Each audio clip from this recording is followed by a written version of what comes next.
Mr. Chairman, the resolution actually has. Can I furnish the honorable chairman with a copy of the actual definition of jaywalking? There's five acts that constitute the act of jaywalking. Yes, can we talk about it now for our education?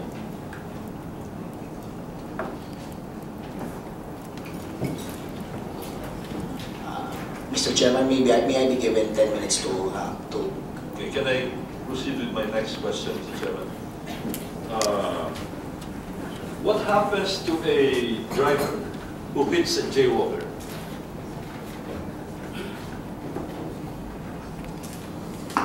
Mr. Chairman, right now under the doctrine of last clear chance rule, it's still the driver that is held liable in the event that the driver hits the jaywalker, because the understanding is it's still the driver who would have the last clear chance to avoid the accident when presented the chance. Is there any extenuating circumstance in the case of a jaywalker? Mr. Chairman, right now we leave it up to the courts when proper to decide whether the situation calls for the application of liability on the part of the jaywalker. On the part of MMDA, we would only furnish the report. Our investigators would furnish the report, but it is up to the courts when proper to determine whether it's actually the jaywalker at fault. Thank you. Mr. Chairman, with respect to the traffic ones, I noticed that Guadalupe going north at night or in the afternoon is not included. I also note that the portion in front of Mega Mall in the morning going south is also not on EDSA, is also not included in your report. Because even on Saturdays we encounter considerable traffic jams in that area. Yes, Mr. Chairman. That area in particular does encounter.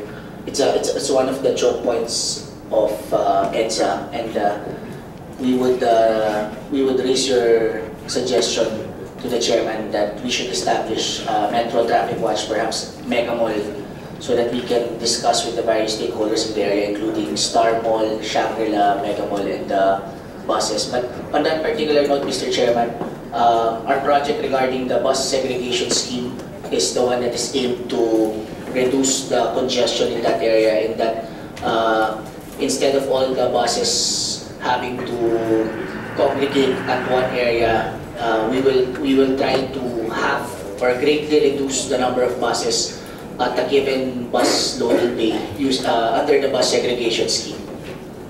My final question, Mr. Chairman, is with respect to your MMDA traffic apps on smartphones, how precise is this? Is this real time, your traffic situation indications? Mr. Chairman, with regard to the traffic apps, our mentality is, number one, the data is provided on a best effort scenario. This is as real time as we can.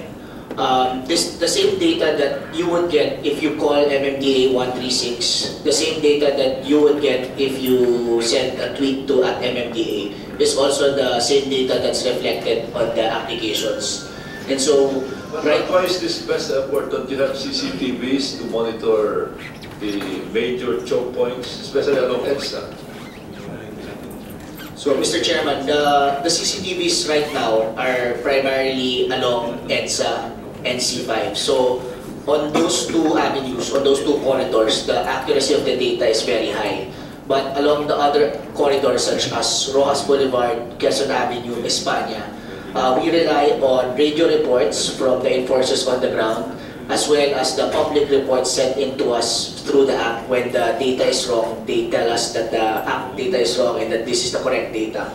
we hope to improve the accuracy of the data as we have a 100 CCTV project that is about to be implemented in the next few months.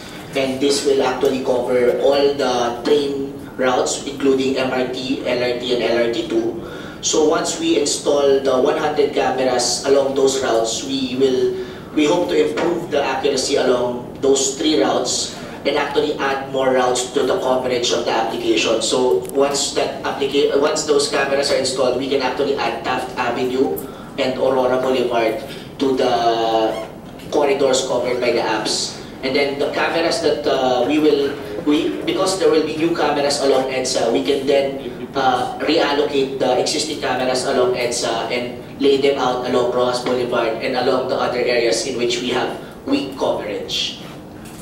Thank you, Mr. Chairman. Thank you, Congressman Golez. The Chair also would like to